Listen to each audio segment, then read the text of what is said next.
인터넷 인기 뉴스를 콕 집어 전해드리는 뉴스콕입니다. 동기인 여자친구를 무차별 폭행해 무리를 빚은 의학전문대학원생에게 결국 제적 처분이 내려졌습니다. 조선대학교 의학전문대학원은 33살 박모 씨에게 제적 처분 결정을 내렸습니다.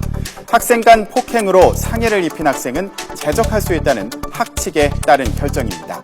박 씨는 지난 3월 여자친구의 전화 응대가 마음에 들지 않는다며 집에 찾아가 무차별 폭행한 혐의로 기소됐습니다.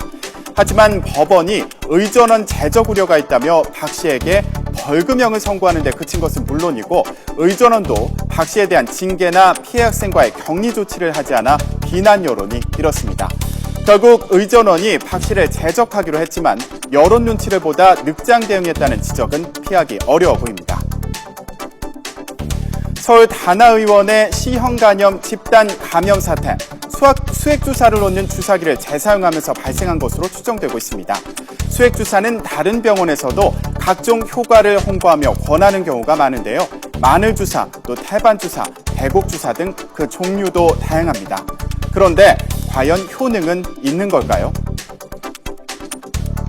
네, 수액주사 성분은 비타민과 무기질인데요. 우리 국민은 이미 음식을 통해 충분한 양을 섭취하고 있다고 합니다. 권장량을 넘게 섭취하는 경우가 많다는 건데요. 비타민C의 경우 하루 권장량은 1g, 이보다 많이 섭취하면 몸에서 그대로 빠져나갈 뿐입니다. 몸 안에 쌓이는 지용성 비타민은 과다하게 섭취하면 오히려 암 발병 가능성이 더 커진다는 연구 결과도 있습니다. 정확한 진단 없이 수액주사를 맞으면 부작용이 나타날 수도 있습니다. 신장이 나쁜 분들이나 알레르기가 있는 분들이 특히 주의해야 합니다. 전문가들은 비타민과 단백질은 식사를 통해 섭취하는 게 가장 건강하고 효율적인 방법이라고 조언합니다. 연말이 되면 피할 수 없는 술자리, 어떻게 하면 피해를 줄일 수 있을까요?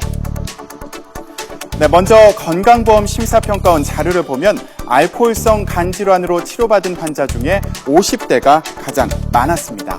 젊었을 때 술을 마시는 습관을 계속 유지했다가 40, 50대 때부터 탈이 나는 겁니다. 술 먹는 습관이 그만큼 중요하다는 건데요. 건강한 음주법은 뭐가 있을까요? 알코올 성분을 분해할 수 있는 한계가 있기 때문에 술은 주종에 관계없이 석 잔에서 5잔을 넘지 않는 것이 좋습니다. 또 매일 술을 마셔도 안 됩니다.